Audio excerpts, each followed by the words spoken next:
अगर वैश्विक स्तर पर देखें तो अब भारत उन चुनिंदा देशों में शामिल है जहां पर हाइड्रोजन ट्रेन्स संचालित की जाती हैं। और अक्सर हमने देखा है कि जो विदेशी ट्रेन्स हैं उनमें 2 या 3 कोचेज ही होते हैं। भारत में ये सबसे लंबी ट्रेन 10 कोचों वाली चलाई गई है। लगभग 2600 यात्रियों की क्षमता होगी। हाइड्रोजन फ्यूल सेल से बिजली उत्पादन किया जाएगा और डिजाइन ऐसी की गई है कि इसकी जो रफ्तार है, उसकी जो स्पीड है वो करीब 110 किलोमीटर प्रति घंटा। लेकिन आपने देखा होगा कि ये जो दूरी है 90 किलोमीटर की, वो 2 घंटे में तय की जा रही है, यानी अभी इसकी स्पीड कम रखी गई है। इसको भारतीय ट्रैक्स पर संचालित किया जा रहा है। पायलट प्रोजेक्ट है, देश की पहली हाइड्रोजन ट्रेन। इसके सफल संचालन के बाद ऐसे रूट्स जहां पर इलेक्ट्रिफिकेशन नहीं हुआ है वहां पर हाइड्रोजन ट्रेन को चलाया जाएगा। होगा इससे यह कि जो डीजल पर निर्भरता है, और अभी बहुत बड़ा शेयर नहीं है डीजल ट्रेन्स का हमारे देश में, उसको रिप्लेस करने में मदद मिलेगी, कार्बन उत्सर्जन घटेगा। और भारतीय रेलवे ने 2070 से बहुत पहले नेट जीरो का जो लक्ष्य रखा है, उस दिशा में भारत को अब मिल चुका है अपना खुद का मेक इन इंडिया, आत्मनिर्भर भारत को मजबूती प्रदान करने वाला एक ऐसा तंत्र जिसे अब आप जानेंगे हाइड्रोजन ट्रेन के तौर पर।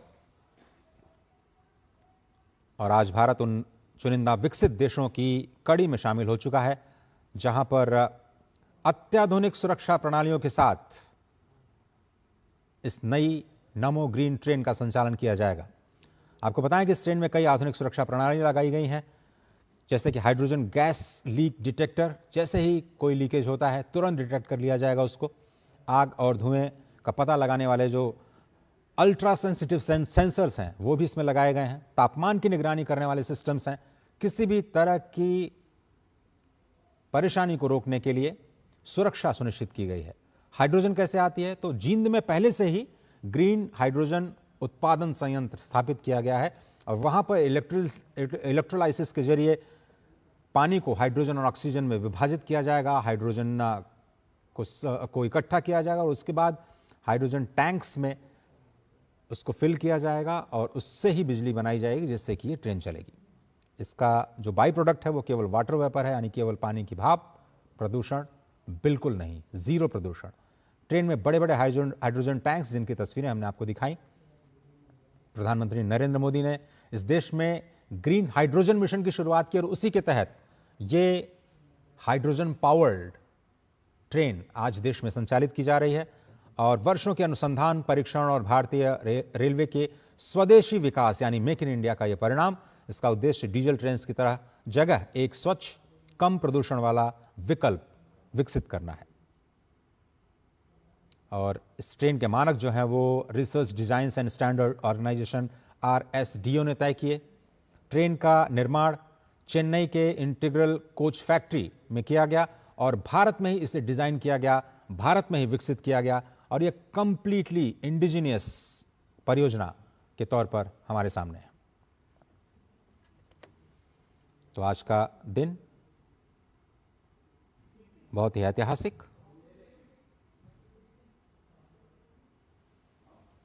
और यह हाइड्रोजन ट्रेन केवल तकनीक नहीं बल्कि स्वच्छ ऊर्जा सुरक्षा और जलवायु परिवर्तन से निपटने की वैश्विक रणनीति का एक बहुत ही महत्वपूर्ण हिस्सा है। भारत जैसे देश के लिए जहां पर अधिकांश रेलवे नेटवर्क का विद्युतीकरण हो चुका है, आपको बताया मैंने, लेकिन कुछ मार्ग अभी भी हैं जहां पर डीजल की निर्भरता है, जहां पर इलेक्ट्रिफिकेशन नहीं हुआ है। और हाइड्रोजन ट्रेन्स एक बहुत ही प्रभावी और पर्यावरण अनुकूल समाधान बन सकती हैं। भारत जैसा कि आप देख रहे हैं कि स्वदेशी तकनीक विकसित करने में सफल हो चुका है, तो ये वैश्विक हरित परिवहन यानी जो ग्रीन मोबिलिटी है, जिसकी पूरी दुनिया में इस वक्त चर्चा हो रही है, इसमें भी एक प्रमुख भूमिका निभा सकता है। और ये टेक्नोलॉजी भारत के बाहर भी शेयर करने के लिए भारत बिल्कुल तैयार नजर आता है।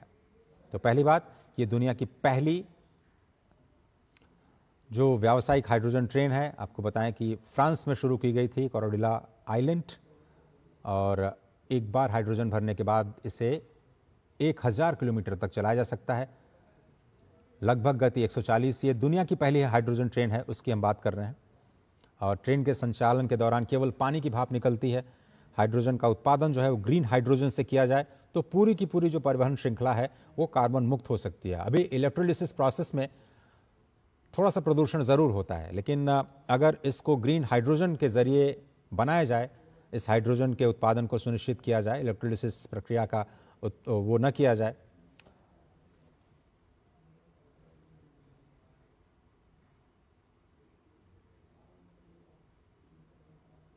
तो ये भारत की जो तकनीक है अपने आप में एक ज़बरदस्त उदाहरण नमो ग्रीन रेल का।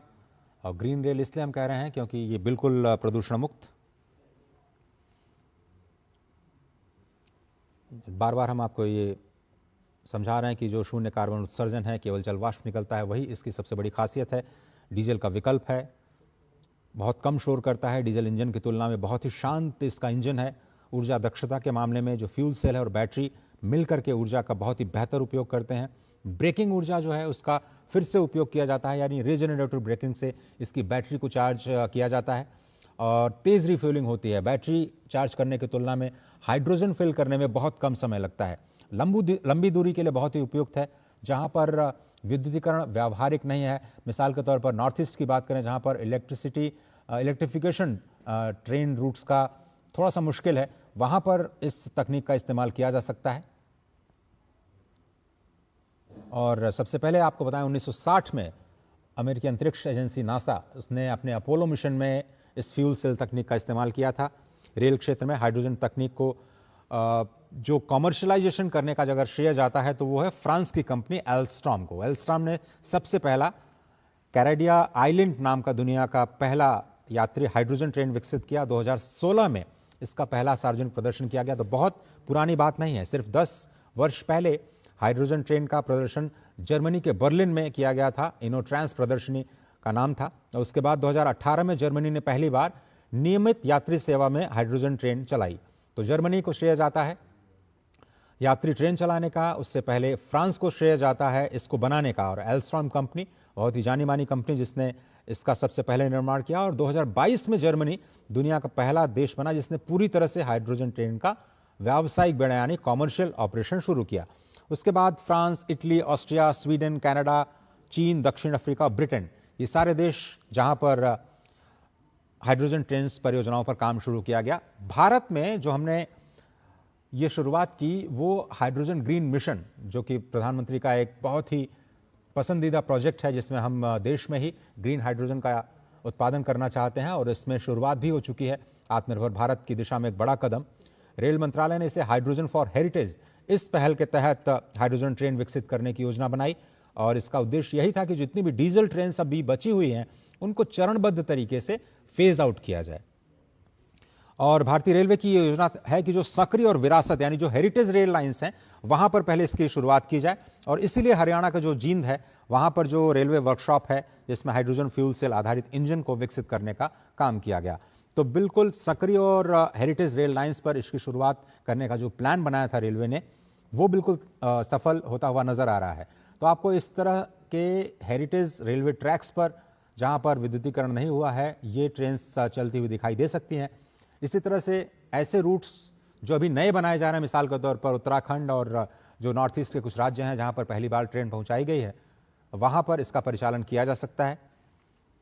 और भारत का लक्ष्य केवल इस तरह की ट्रेन को चलाना नहीं है, बल्कि मेक इन इंडिया के तहत इस स्वदेशी तकनीक को भी विकसित करना है, जिससे भविष्य में जो हाइड्रोजन आधारित रेलवे प्रणाली है उसका निर्यात भी किया जा सके। तो आपने देखा कि भारत लगातार विकासशील देशों की सहायता करता आया है, चाहे वो तकनीक के माध्यम से हो या फाइनेंस के माध्यम से। हम दोनों ही मोर्चों पर अपने कैनवस को बिल्कुल खुला रखते हैं, खुले दिल से विकासशील देशों की मदद करने का प्रयास करते हैं और ग्लोबल इंटीग्रेशन करना चाहते हैं अपनी बेस्ट टेक्नोलॉजीज का, अपने बेस्ट प्रैक्टिसेस का।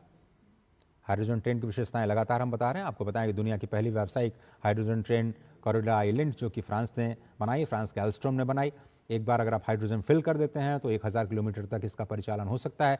दुनिया में जो सबसे बड़ी हाई स्पीड की ट्रेन है 140 किलोमीटर प्रति घंटा। भारत में जो ट्रेन हमने बनाई है 110 किलोमीटर प्रति घंटा, लेकिन फिलहाल इससे प्रायोगिक तौर पर यानी पायलट प्रोजेक्ट के तौर पर जींद और सोनीपत के बीच में चलाया जा रहा है। 90 किलोमीटर का ये सफ़र 2 घंटों में पूरा किया जाएगा। और अगर ये तकनीक सफल हो जाती है, पायलट प्रोजेक्ट जैसा कि लग रहा है कि सफल बिल्कुल हो चुका है, और पूरी टेस्टिंग के बाद इसे भारतीय रेलवे ने अन ट्रैक्स पर आज यात्रियों के लिए उतारा है,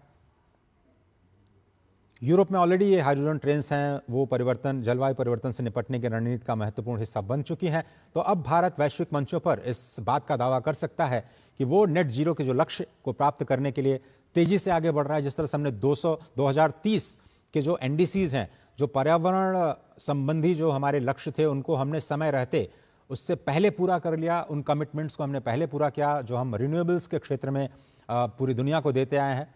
इसी तरह से भारत ने नेट जीरो का लक्ष्य रखा है 2030 तक, माफ कीजिए 2070 तक, और भारतीय रेलवेज ने नेट जीरो का लक्ष्य उससे काफ़ी पहले तय किया है। और भारत का जो नेशनल ग्रीन हाइड्रोजन मिशन है, उसमें कई क्षेत्रों में हाइड्रोजन उपयोग को बढ़ावा देना मकसद, और रेलवेज में ग्रीन हाइड्रोजन को बढ़ावा देना, हाइड्रोजन को बढ़ावा देना, इस तरह की पहल की जा रही है। और चूंकि हाइड्रोजन ट्रेन्स में हाई प्रेशर टैंक्स में हाइड्रोजन बिल्कुल सिक्योर, सेफ तरीके से संग्रहित की जाती है और अंतर्राष्ट्रीय सुरक्षा मानकों का पालन किया गया है। भविष्य में जो बैटरी और हाइड्रोजन तकनीक दोनों मिलाकर के, जिस तरह से हमने कहा कि जो ब्रेकिंग तकनीक होती है उसका इस्तेमाल किया जाता है बैटरी को चार्ज करने के लिए, तो ये दोनों तकनीकें मिलकर के, हाइड्रोजन तकनीक और बैटरी दोनों ही मिलकर के रेल परिवहन को और ज़्यादा क्लीन और सस्टेनेबल, जिसको हम सतत और टिकाऊ विकास कहते हैं, उसमें मदद करती हुई नजर आएंगी।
एक बार फिर से आपका स्वागत है भारत की हरित क्रांति की इस नई पहचान में, जिसे आप नमो ग्रीन रेल के तौर पर जानेंगे।